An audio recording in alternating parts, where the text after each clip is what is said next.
Hi, hello everyone. Welcome to this last talk of this day. This talk will be held by Marta Fijak. Hi, Marta. Hello. Can you hear us fine? Yeah, I can hear you perfectly. Thank you. Great. So I won't introduce Marta for too long. I think it's sufficient to say that she works as a lead game designer for 11-bit studios. She worked on critically acclaimed and commercially successful game Frostpunk, which combines strategy elements with a strong narrative.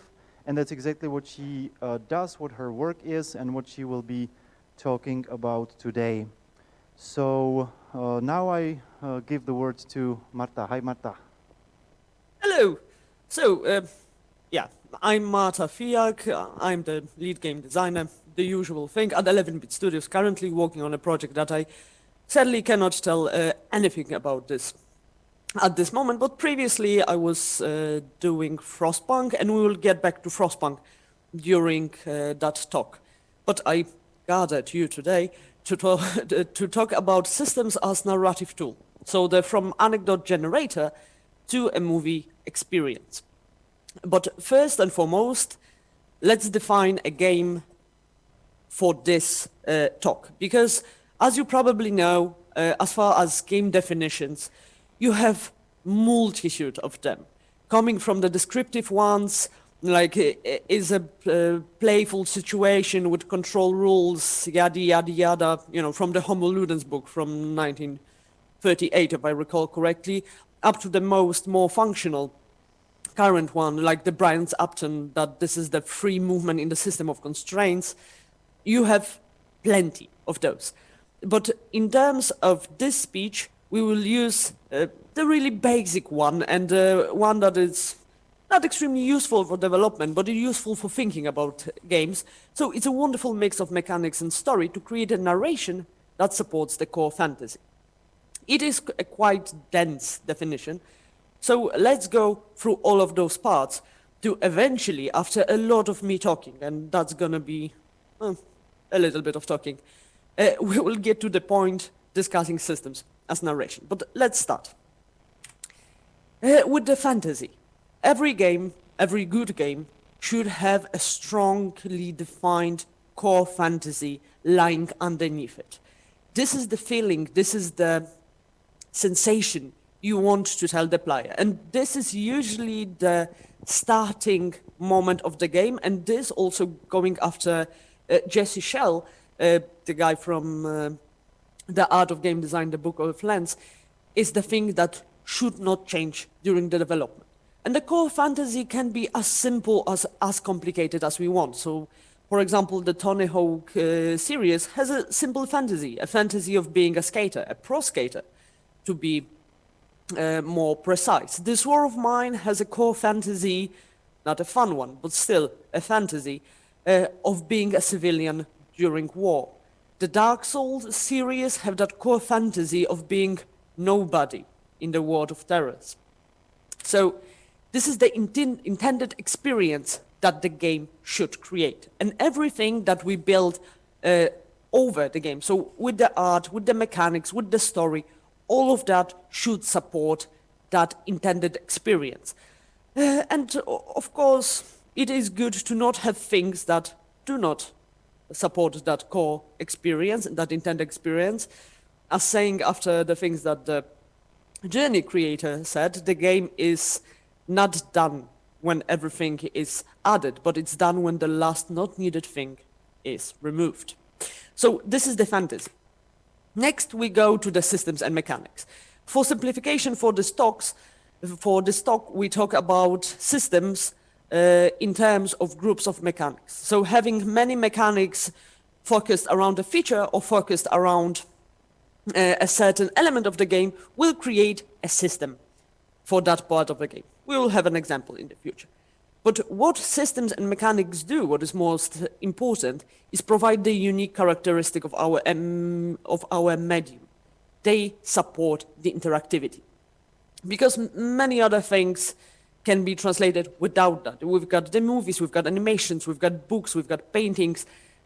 Also, all of those things create experiences and have their own distilled, really well-defined, or not, depending on the medium, vocabulary.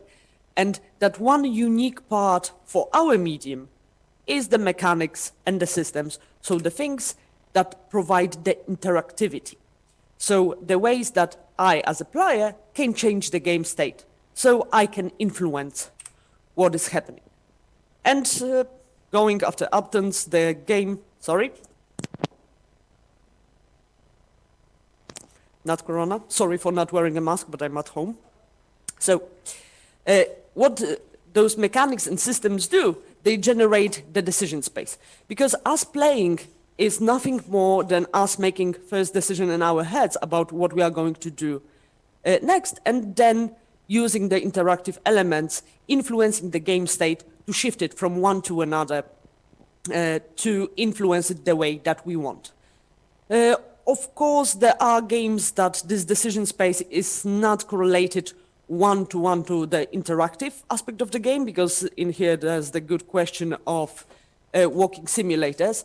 But in there's also a decision space.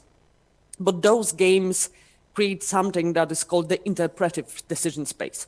So while you are traversing the environments in Dear Esther or in Everybody Go to Rapture, the game feeds you beats of stories, and the decision space is in your mind as you are trying to decipher what happened in those games, and you are constructing interpretations of that space that are collapsing and growing based on the things that the games provide you with.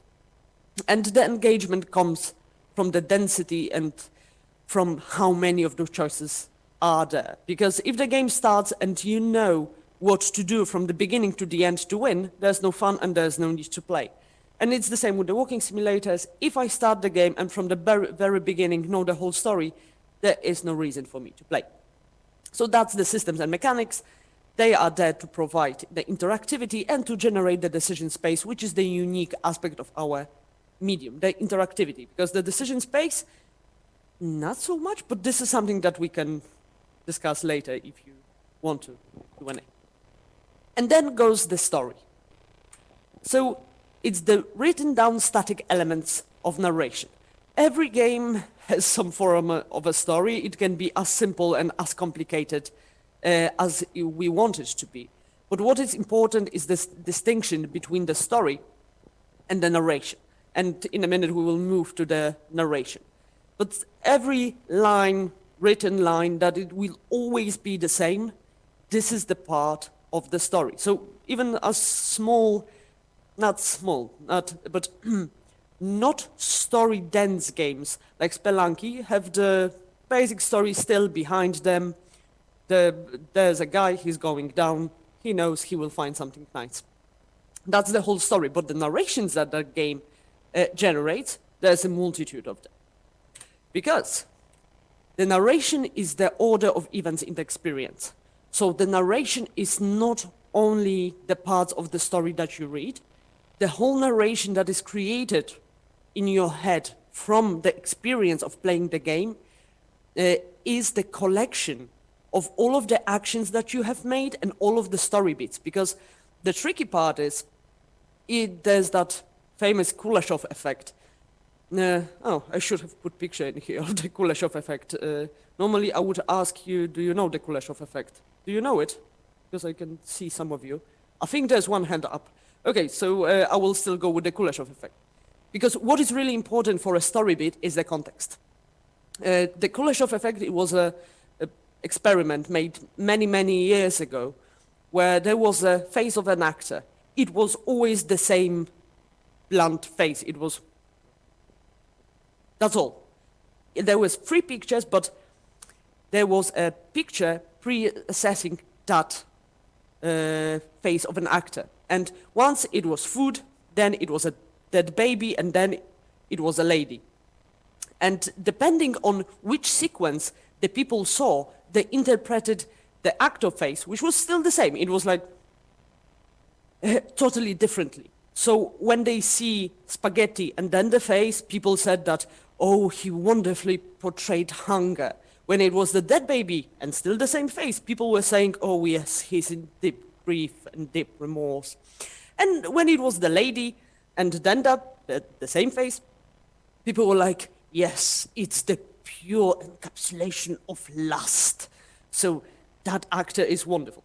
The fact is, it was still the same picture, because what happens in our minds is that we create stories out of context. So we've got pictures, they doesn't have to be, or actions, or events, or story bits, or whatever.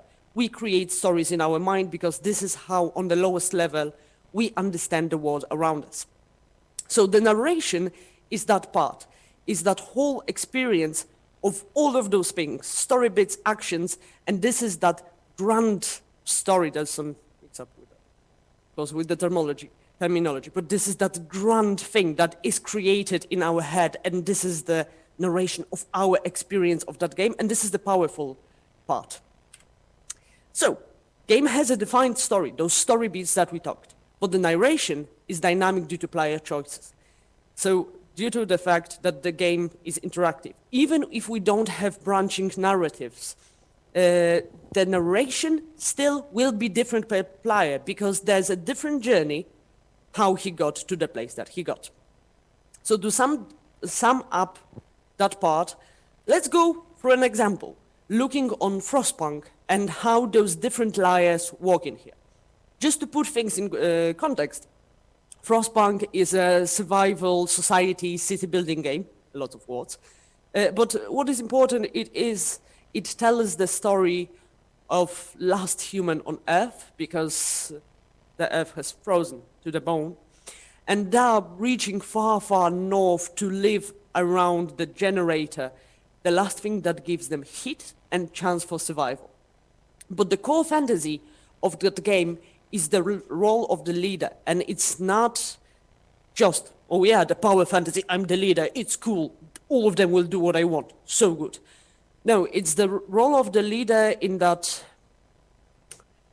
pesky situation of having on one hand the last city that must survive, and on the other hand, the humanity. So the question is, how far are you going to go to ensure survival of that society? Because the question that should rely in your head after playing that game is, was it worth it?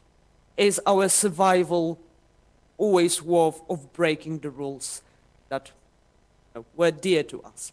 So that's the game. On the lowest level, it's a city building game. And let's look on how those things work.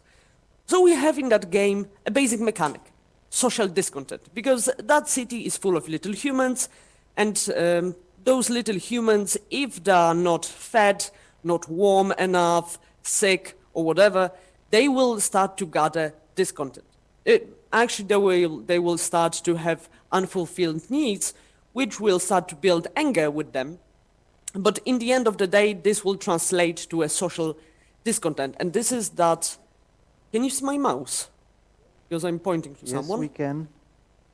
Wonderful. So this is that bar over here. This is an average of all of the citizens in the city.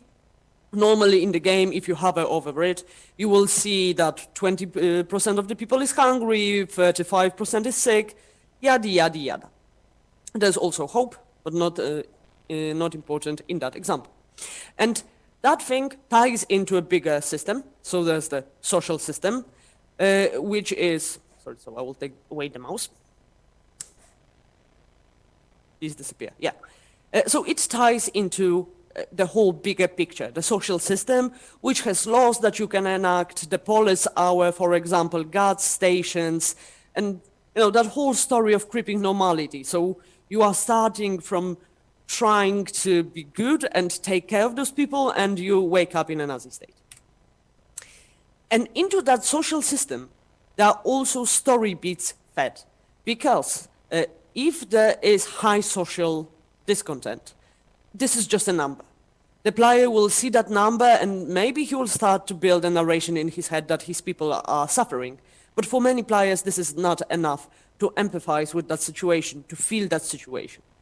So in the game, there's a lot of small stories. Those are like 2 sentences, 3 sentences tops, beats accompanied by a picture that are shown to the player depending on the choices. And some of those story beats are, for example, brutal riots. So if there is not enough food for a very, very long time, there's a pre-written bit of text saying that our people got aggressive and started fighting for the final food ration and then attacked the guards.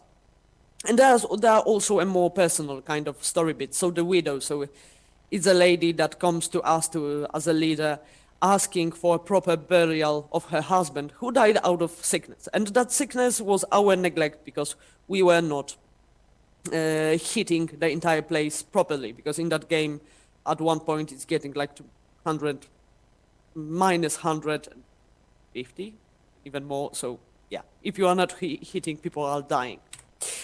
So when you add to that in that social system, the options to put guard posts and to actually ensure order, so there are no brutal riots, and you can actually close that widow into prison, not making a huge statement out of that guy who died. In the player's head, there's the slowly forming narration of a police state. Of course, it has to be done subtly, because if the player builds one guard station and you are like, hello, now you are a police state, then you are jumping a shark, and the player's like... So, of course, it's a slow process. But this is just showing the relationships between the pieces. So, on top of all of that, we've got that story beat of the end of the world. As I told you, this is the last city on Earth. So the pressure to keep those people alive and to keep that city thriving is bigger, because end of that city may be an end of humanity. We don't know if there are more cities like those around there. With the player best knowledge, there are not. So all of those things, those mechanics, those systems, those story beats, are creating together a narration that is there to support the core fantasy. Because that core fantasy that I told you about is, what are you going to sacrifice for the survival of the city? So we have to show you the consequences, not only in story bits like, yes, you're bad, this happened. No, with the narration of your gameplay fueled by story bits, we are going to show you how you are slowly forming a police state. So that fantasy of what are you going to sacrifice for the survival of the city is lived by you and not watched by you. So there's a difference. So as we have all of the bits, right? The mechanics, the narration, the story, and the fantasy, let's see how those narration actually build up from those story bits and from those mechanics on different level of the loop. Because as you know, games are constructed from loops. Back in the day, we called them the strategical, tactical loop. Now, this is the Michael Seller's approach from the advanced game design book. So this is the action feedback, short-term cognitive, long-term cognitive, emotional, and cultural loop. So looking on the Wolfenstein 3D, for example, like a 30, but the new Wolfenstein is going to also work. The action feedback loop is that smallest thing that you do over and over. So you shoot an enemy, you reload, you go to the next enemy, you shoot it, you reload. So in your head, the decisions are really simple, is to shoot that one or that one, to reload now, reload later, to switch the weapon or not switch the weapon. But this is just a basic loop of killing, how to say it differently. The short-term cognitive loop is you're planning a little bit ahead. So when I'm shooting, I'm thinking like, I think in 5 enemies, I'm going to get rid of ammo, so it would be great to look around it, or to look for it, sorry. Or to find some kind of a health pack, or to try to get a card to open that door. So this is that short-term planning, but still few steps ahead, longer than an action feedback loop. And the game, of course, is constructed of many of those short-term cognitive. Then we have the long-term cognitive loops. So in that case, the long-term cognitive loop will be connected with the goal of the level or the goal of the whole game. So I do that action feedback loop and that short-term cognitive loop to be able to reach the long-term cognitive loop. In the example of the Wolfenstein 3D is killing Hitler, just like that. And there we have two optional and more delicate loops, the emotional and cultural. Not all games have those loops. To be truthful, not all games have the long-term and short-term cognitive loops also, because if you think about, for example, rhythm games like Taiko no Tatsuji, Osu, or Dance Dance Revolution or Guitar Hero, at least in the first iterations, the action feedback loop was the only loop that was present there. Later, when they added the unlock system and new song and all of that, new gameplay was, of course, still 100% concentrated on the action feedback loop. But in the back of your head, you were like, yeah, 2 more songs and I will unlock that cool skin. You will unlock something. So this is just taking further. But getting back to the emotional and cultural loops. Some games have also those, and those loops are special because they mostly happen outside of the game. So the emotional and cultural loops are those moments when you play a game, you turn it off, and then in your daily life, you think about it. You think, for example, that's going to be a really, really fast stretch, but just please bear with me. After playing the Wolfenstein, I'm thinking on the tram about how complicated the relationship between Poland and Germany or the German history are, and that thinking influences the way how I play. That's a really fast stretch. But in case of games like Frostpunk, that happens from time to time. So the people enacted a law of eating humans because they thought it was a good thing to do. They went on the tram, they got back home, and they were like, and they stopped using that law because outside of the game, they thought about it. But in terms of the passing of the narration, let's focus on the action feedback, short-term cognitive and long-term cognitive loops and how they influence the narration. So, let's go through 2 examples. Have you guys played Rimworld? I think I see a hand, I don't know. The picture is really small. So, to tell you a little bit about Rimworld, Rimworld is a survival simulator game. You have your 3 colonists on a planet, and you try to survive. So, let me tell you the story about the chicken. Of course, you are trying to survive. The food is a scarce resource, at least at the very beginning. And there's a whole system of pods that drop cargo goods somewhere. So, as I was playing, I got an information that there's a cargo pod somewhere around my settlement that consists of 12 chickens. And I was extremely just beyond happy because we were quite hungry in that playthrough. It was extremely problematic. So as I was getting ready to send the expedition for the chickens, I started to build the chicken coop. So all of my little humans, collecting materials, building the chicken coop, because, in my head, the whole winter we are going to survive on those chickens. It's going to be wonderful. There's going to be eggs. There's going to be omelets. It's going to be splendid. And that tied in that building a chicken, that tied in that short-term cognitive loop. So we won't starve during winter. And yeah, that was great. And on top of that, I knew that if I survive the winter and if I survive many winters enough, eventually I will accumulate enough of technology to escape that deserted planet. So, to not leave you hanging, we finally built the chicken coop, and I sent the expedition. We found out those 12 chickens were actually 12 roosters. So, yeah, some of them were eaten, one got, alcohol abusive and then attacked our people. Rimworld is a wonderful game to tell those kind of stories. But what is important, that story, is that my main narrative and what is important for me in that story as a player is that action feedback and short-term cognitive loop. So those low-level things created that story in my head of a really unlucky settlement that was almost going to survive the winter, but they were all roosters. And now let's look on a game that's different. Very different to that one. This is Hellblade. I hope you know that Hellblade does not look like that. It's not a pixel art game. And in there, there's a level when you have to go. I will try to avoid spoilers, but I'm not promising that with the long-term. No, sorry, it's spoiler-free. So there's a level when you have to descend, battle with the monster, and emerge once again.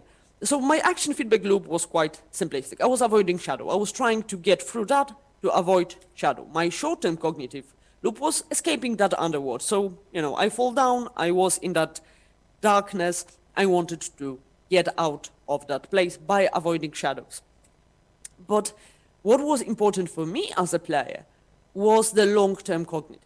I was doing all of that, which did not have so much impact on me, and I'm not remembering the details so well, because all my focus was on that emotional journey of Senua and the long-term cognitive goal of resurrecting the love interest. The game is not as simplistic on the both narrative and story point as I'm stating here, but if you haven't played it, please play it. It's a wonderfully made game, but I will avoid spoilers. So looking on that, we can see that one game is definitely not like the other in terms of the narration that it creates. And as so, we can try to look on games in those two spectrums that you can hear. So on one axis, on the y-axis, we have the diversification of narration, right? So the story with the chicken from Rimworld happened probably only to me. That was my personal story of the chickens. And the possibility and the probability of that happening to anyone else is rather slim. But on the other hand, on the low part of that, we've got Hellblade. Almost everyone who played Hellblade had the same story that I did. So all of them went through that underground. They don't remember the small beats. They remember the overarching story and the overarching narrative. And on the other hand, you've got a kind of an explanation of that. So how much the core and basic mechanics influence the narration. So let's try to categorize few games to make that distinction a little bit, to make that a little bit more clear. Of course, as you can imagine, in the right hand corner, we've got the pinnacle of games generating unique stories, and this is the Dwarf Fortress. So this is that game that has, 600 pages manual to go through. It's entirely made out of ASCII, but the type of stories that it can create, there's abundance of those. And it's one of those games that's a lot more fun to read about and read about what happened to other people's colonies than actually playing it, because, the point of entry is quite simple. But yeah, the amount of different stories that game can generate is rather unprecedented, to say the least. But this is due to the fact that those stories are mostly coming from that low-level mechanics. So there's a lot of small parts that are interconnected with each other that can generate in-game story. So for example, there's that probably famous, that you already know, a story about cats getting drunk and poisoning all of the dwarves in the colony. On the other end of the spectrum, nope, we are not on the other end of the spectrum. On the other side, we will in a moment get to the other end of the spectrum, we've got games like The Witcher. Because when we discuss with each other, we'll see that my playthrough of The Witcher was a little bit different than yours, but not in the core, like the lowest level of the action feedback loop. But there are some points in the story that I could have chosen differently than you did. And that makes The Witcher personally ours. Like, this is my version of Geralt, and this is yours version of Geralt. And how he was shaped was not due to how he was fighting the monster. Because that, in the end of the day, does not matter. Those low-level action, those do not matter. But there are moments in the story when you and I made choices, and those choices were different. Now, on the other side of the spectrum from Dwarf Fortress, we've got games that have really low mechanic influence on narration and really low diversity of narration. So we are talking about those movie experience kind of games. So, for example, the Uncharted games, the Tomb Raider games. All of them, when I'm playing that game, when you are playing that game, we are going to have more or less the same experience. It's going to be executed beautifully. I'm not saying that it's not, but it's going to be the same. And there's also a sweet spot that kind of piques my interest.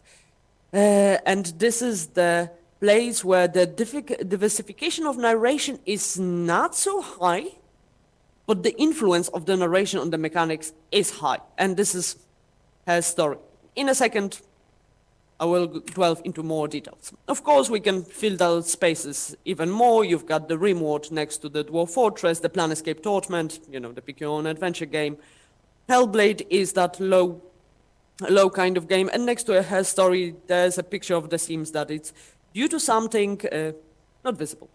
So just please roll with me. So as we can think about those four classes of games, you can add them names, starting from Anecdote Generators. Because games like Dwarf Fortress and games like Rimworld are great at generating anecdotes. And this is not a derogatory term. This is a huge value on its own, so please don't take that anecdote generator as like, it's just an anecdote generator. But that kind of an anecdote generator comes with its own price. There's also and we will go in the pricing part in a moment. And there's also the other end of the spectrum. So the movie experiences. Those are the games that rely heavily on all of the things that we learned from the movies and from animations and from visual storytelling mediums. They do not rely so strongly on the actual mechanics and systems. They just should be there and should be quite smooth and not interrupting. But the huge bulk of the narration is created by static story beats, and the rest of the game should just not make problems with that, because we will in a moment go to a place where with that. So, for example, of course, The Last of Us is also that kind of game, both the first one and the second. And here we have the other two. So Gerald is pick your own adventure. It is like movie experience, but it is a branching movie experience. So there are points in the story where the story diverges. Like the extreme example of a pick your own adventure kind of game is any game from David Cage. So all of your Heavy Rains, all of your that robot game. I cannot hear you, so you are not going to help me how that robot game was called. But Heavy Rain, Beyond Two Souls, Detroit Beyond Human. So those are just massive pick your own adventure games where you are just picking and choosing and jumping through all of that space. And the final part is the mechanical story. So those are games who are trying to sell a quite small experience, quite focused, but you relying as strongly as they can on that mechanic. So, with the anecdote generators, the narration comes out of systems. And that's quite obvious. Both Rimworld, Dwarf Fortress, Prison Architect, all of those are created from a lot of tiny bits of systems that interact with each other, generating experiences as they go. And due to their nature, they can even surprise their creators. They're like, I didn't know that. But there are problems with that kind of, it's a value, but also a problem with all of those things. It's a value, but also a problem. So with the anecdote generators, quite often you have not so much control of what kind of anecdotes that game will show. So will generate. So trying to provide some really concrete fantasy and more specific, like in case of Frostpunk, we wanted to say something more broad, more precise than, being a leader is hard. We wanted to sell something more. That kind of an anecdote generator does not do that too well. They will tell a broad story, a broad set of shallow, in a way, stories. But those stories will have a huge value for me as a human because they are my own. my personal stories. So I will share them with other people. I will draw little pictures, write things on the internet, because they are unique experiences. But are they a way to push something more meaningful and narratively complex? Due to how unpredictable they are, it's hard. On the other side, we've got the movie experiences. So here, of course, the first question is, why aren't you making a movie? There are some pluses to being a game. Still, the immersion is important. I loved The Last of Us, also The Last of Us 2. Please fight me if you find that game awful. And in here, the problem is that if you want to do a movie experience kind of game, if you want to actually shake the player and make him think, the production quality has to be AAA and beyond. Because look on Dwarf Fortress, look on Remote. Remote sold immense amount of copies. That, like, it's bazillions. That's a number. It's a bazillion number of copies. And it's ugly. It's extremely ugly. But due to the fact that the plethora, the stories it can create, people are okay with that. And in terms of movie experiences, if that movie experience is not a top-notch in the ways of animation, in the ways of music, audio, cinematics, people are just going to get break from the immersion really quickly. So there, the narration comes out of content. And when we are saying content, we are saying all of that. So all of those voice dialogues, all of those animations, all of those music cues, that whole package is the biggest chunk of the narration. Of course, mechanics are there, but the mechanics are as simple as they can be, as predictable as they can be. So The Last of Us has a really small set of mechanics that just show, underline the core thing of shooting and being brutal when we talk about the second one. But there's nothing more. They are really basic, because the bulk of that experience and the bulk of that narration comes from those beautiful, gorgeous animations, from those cutscenes, from those voiceovers, from that whole package. And that's bloody expensive. And with the pick-your-own adventure games, it's quite the same, to be truthful. And it's even a little bit more pricey than the movie experiences. It's hard to make the movie experiences kind of game with the branching narrative, because it just means that you have to make more of that content, more of those animations, more of those voiceovers, more of everything. And of course, you are risking that the player is not going to see yada, yada, yada. Like with The Witcher 2, there's a half of the game, 1/3 of the game, that when you play it once, you won't see, because there's the pivotal choice, right? And there's a fork. So it comes with the price, and the price is quite big in production terms. And the final one is the mechanical story. So the narration comes out of systems in here. I don't know, have you played Her Story? If not, it's a wonderful little game. But what is nice in it, it is telling really concrete story. The narrations while you are playing, there are a multitude of them, because they come from the fact how you find certain pieces of the story, and the whole game is you trying to piece in your head what has happened, and there are some wonderful aha moments in it. But in here, due to the fact that the narration is my own, but the message that it delivers is more or less similar with other people, is a strong suit of that game. Because you don't have to have that strong movie experience. That thing is memorable, but in a less pricey way and in a more natural way to our medium. Once again, there's no better and worse. Those are just different types, just to be aware of that.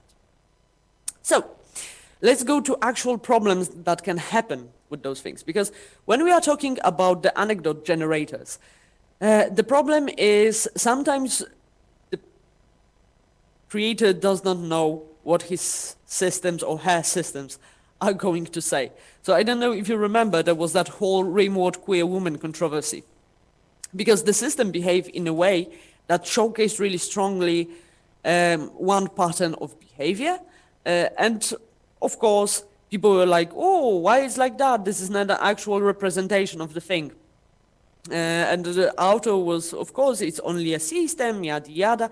But the thing is, when you are designing systems, systems are always a representation of your personal beliefs, if you want it or not. This is the same case like with racist algorithm. Algorithms are like the humans who create them, and it's the same with the system. So just be aware that you put yourself in there, and this is your voices. So saying like, oh, no, I don't meant it, it's just gameplay. It's not going to fly.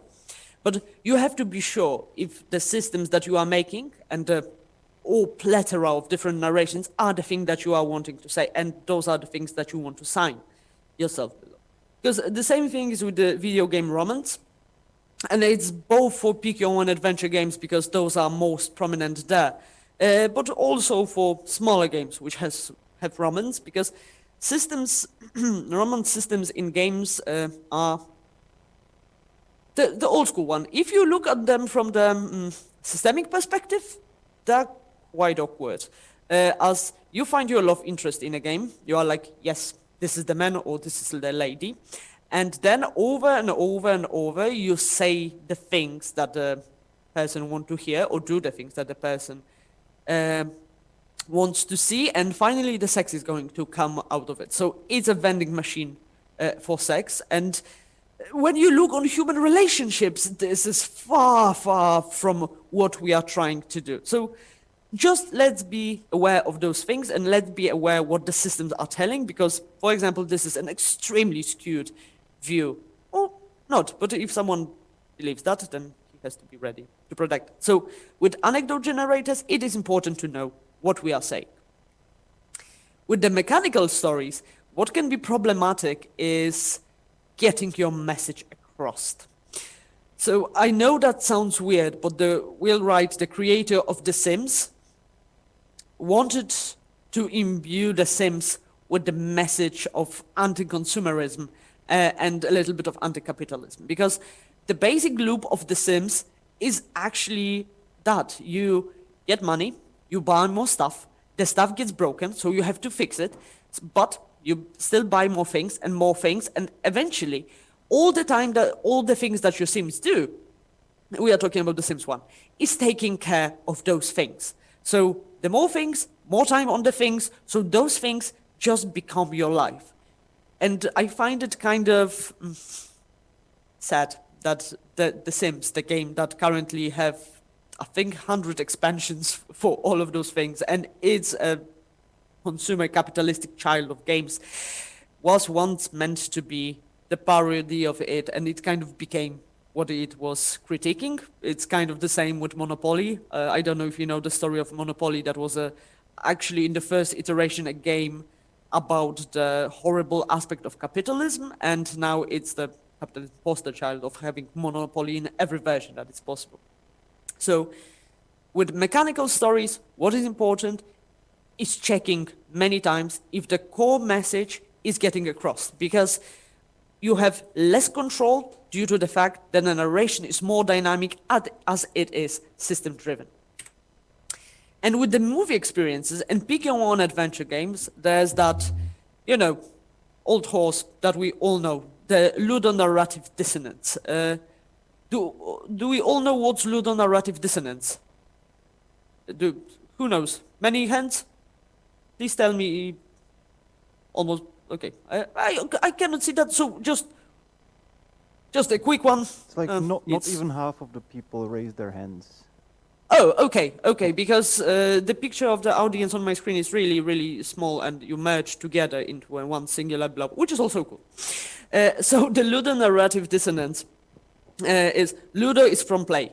So homo ludens is human playing.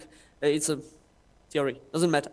So the Ludonarrative Dissonance is the fact that actions that you are performing are undermining the story bits that the game is feeding you. So you are having a tonal shift. A classic example of the Ludonarrative Dissonance is the Tomb Raider game. So you've got Lara Croft, the first one of the new ones. So the one from, I think, 6 years ago, don't remember. It's the story of the young Lara. It's the story of her first adventure. And there's that, on the quite beginning of the game, there's that heartbreaking scene of her killing a deer for the first time. And it's emotional, and it's traumatic, and she is shook to the bone at what happened. And after that cutscene ends, you just get back to your bow or shotgun and run around and kill every person you can find and kill every animal you can find, and no one cares. And this is the Ludonarrative Dissonance. There's that tonal shift. That one creature, oh my god, it was awful. But then in the Ludo part, in the gameplay part, it was like, yada, yada, yada. Right? It's the same with the smaller thing, like the Bioshock franchise. If you go to the poor part, I'm talking about the Infinite. It's the one on the right. If you go to the poor district, people are, hungry there, and they're like, Mister, can you give me bread or something? But if you look into the first barrel in the right, there's a pile of gold in there, because you are a player and you should find that. So you take it and you are like, yay, I found money. That's great. But the game was trying to tell you a different picture of that. The question if this is actually a ludonarrative dissonance or this is just a tonal shift and inconsistency in the word is a different thing. As time progresses, the ludonarrative dissonance is kind of like a beaten horse already, but it doesn't matter outside for the term itself. There's a possibility of a clash between the gameplay elements and the cutscene elements. And those should be supported. Those can be small things that intertie each other by supporting, in the mechanical sense, the trauma. So if Lara had small facial expressions that she feels bad with that, or a meter of panic if she kills too much, or whatever, there would be something to tie those things. But where it's not, there's the tonal shift, and people are like, And it can really undermine strongly what you are trying to say through your gorgeous cutscenes and gorgeous things. So, to sum up, because, oh my god, I'm also almost talking 50 minutes, sorry, I hope you are not slipping. So, to sum up the problems that we have here and the type of games and how the narrative tools speaking is, on the right is, does my system tell what I want it to tell? Because there is a chance that there's not, and there's a lot of weird explaining there to do. But in my opinion, that side on the right is a great place to be an indie, because it offsets a lot of production costs and offers a lot of interesting narrations. But still, the Anecdote Generator, when you have that kind of a game on your hand, it is important to pay attention to my system tells what I want them to tell. Because due to the fact they are responsible for the biggest chunk of the narration, they will say things that is going to be weird, or that's going to be offensive, or are going to be things that we did not want to say, and break the core fantasy, or break the core immersion factor. But breaking the core fantasy is the main problem. And still, in that kind of genre, the core fantasy have to be quite broad. Because, once again, many anecdotes going to get out of that. With the mechanical story, that fantasy is a lot smaller, but you are still trying to support it with those dynamic narratives that are created there. And the problem in here is, yes, do my system tell what I want them to tell, but do they say it clear enough, or is that enough content to support it? Because in The Sims, if you had from time to time a box saying that, or that little human breaking down, telling that so much stuff, it's overwhelming him, would already plant that thought in the player's head. So you would have that Kuleshov effect, that when once again the player would have to fix the washing machine or something like that, he would have in the back of his head that having stuff is leading to more work to stuff, and maybe then the cultural loop may happen. So checking many times, playtesting, if people are getting that thing, if the people you are making that game for, because of course your target audience can be 3 people and can be 3 million, so the complication of the message you are trying to deliver has to scale with that. You know, like with music. More spicy jazz, less people are going to enjoy it and say it's not noise. But that's an artistic choice, it's valid. And on the other hand, it is important to check, does the system support the fantasy, or are they breaking it? So me playing as Lara, as being that fragile and toughing up lady that does the story. It's important for me to check if my system support it. And I'm personally not sure that my system of running and gunning is supporting me becoming a Tomb Raider. Of course, it's fun, and it's also torture fun. But the core message is broken. And for example, also, the question is in God of War, the new God of War, which is a really nice game, really nice experience. But for me personally, what was a narration breaking moment were those chest puzzles. Because everything in the core mechanics are supporting my fantasy. I have the son, I have mechanics too. Talk with him like, boy, run, shoot. You know, with combat, I can use him in combat. I am the god, I can tap things with axe. That's all great, that's all creating that story of change and loss and fatherhood. And on top of that, I have those puzzles with chests. And it's like, I'm a father, I'm a warrior, why am I throwing axes on weird enviro elements to open chests? Like, this does not support the core fantasy.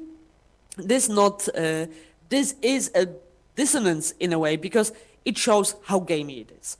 It's just a gamey element that can throw people off. And the pick-on-adventure kind of games have exactly the same thing, because they're quite similar with movie experiences that are just broader. Oh yes, this is a nice summary screen. So the things, when you know where your game is in that kind of things, those are the things that you can watch out for.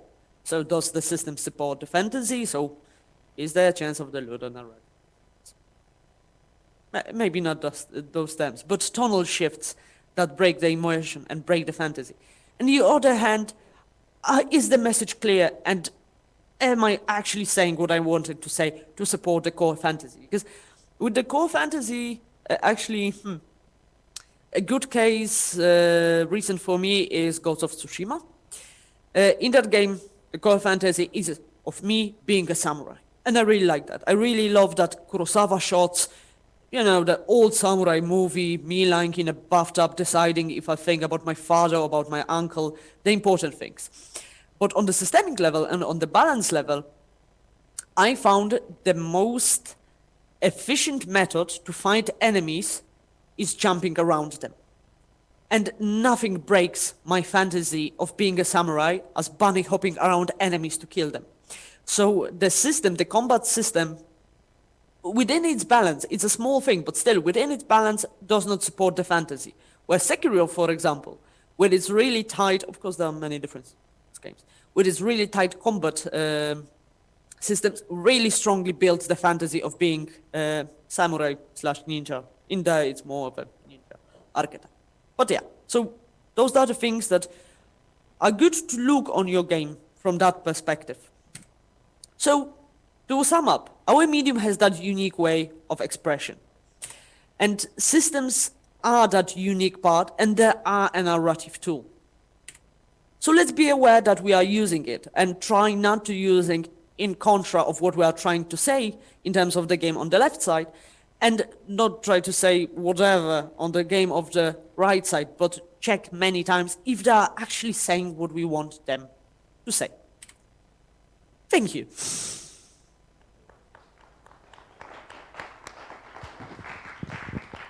Thank you, Marta. Thank you for your wonderful talk.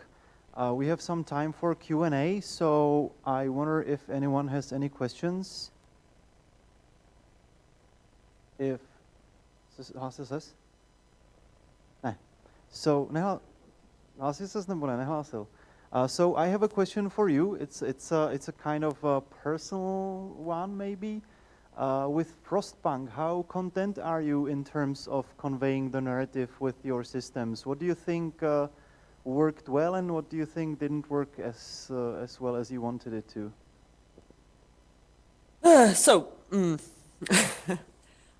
In the end of the day, I'm quite happy how it came out. At least the response to that was quite alright. A shameless flex, good enough, so we got nominated for narration for BAFTAs. But as for me, That game is, in my opinion, great to play it 2 times, 3 times. It is not so strongly system driven as I would like it to be. It is not her story. It is closer to the center of that graph.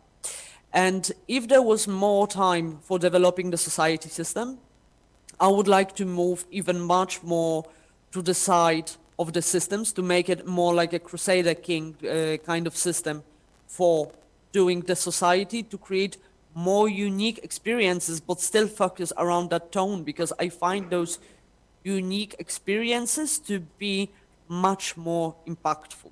So I think the space of different narrations that the Frostpunk creates, it's broad, but it's not as broad as I would like it to be. But it's due to production reasons, as when we broaden it up and try to move to more systemic ways, that kind of systems requires a lot of balance. And we are talking about years of balance to not tell weird and stupid stories. And if in that kind of a game like Frostpunk, you will get a stupid story, that whole experience will just be gone. So we just made a decision to move it a little bit to the middle.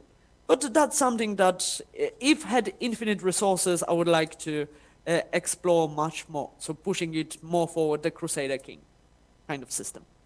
Okay, thank you. Thank you. Anyone else? If not, I would just, yeah. Hello, Marta. Thank you for your talk.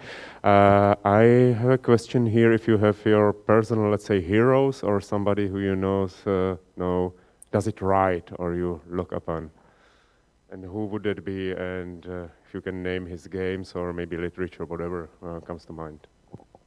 Okay, so in terms of games, right? Because that's going to be awkward. In terms of games, I'm quite fond of works of Brian Upton.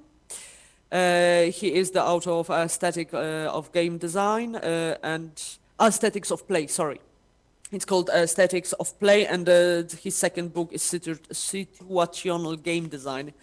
And he's a guy who was in the medium for last 30 years, I think. He also did Rainbow Six many years ago. And his critical thinking about how games are a free movement in a system of constraints is something that influenced my works really strongly. And it's not a beginner's book, but for intermediate designers, it's not a good first book. But if you are past that, I highly recommend that. I force everyone on my team to go through that.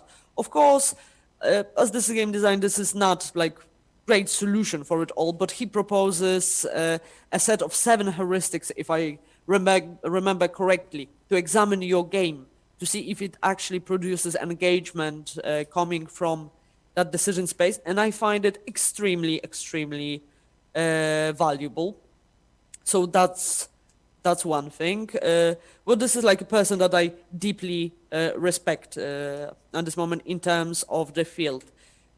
Jesse Shell has some great talks on GDC. I think that currently the Art of Game Design, the Book of Lens, is like the basic books for many years. There are, I think, more condensed and more modern books currently on the market, but still the things that he says in his talks are really interesting, but I wouldn't recommend the Art of Game Design. It's an okay book, but I think currently there are some better on the market.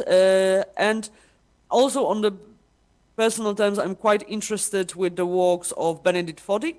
So, for example, the Getting Over With game. This is the more artistic, pushy, weird part of games. He's the guy who made Co-op. You remember that game of breaking legs and trying to run with the guy. So he's a guy who did that. And as companies goes, I was highly impressed by that game company. While they were doing The Flow, The Journey, and The Flower, the new game, but Journey is... and Supergiant games.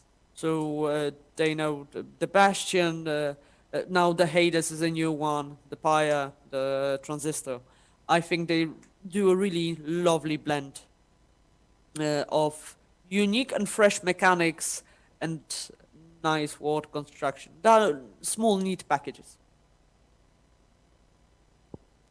Okay, Marta, thank you very much. If there are no raised hands, no more questions, then I will just thank you for joining us. We are all so sorry you can't be with. Yeah, we see I'm you're a also big fan. sad. You're a big fan of Huchel. Who isn't? I'm sorry, he's the best. Yes, yeah, I agree with you completely. So take care, stay safe, and hopefully we'll meet you in person one day. Thank you for being with us. Thank you. Thank you, and also stay safe and have fun. Bye.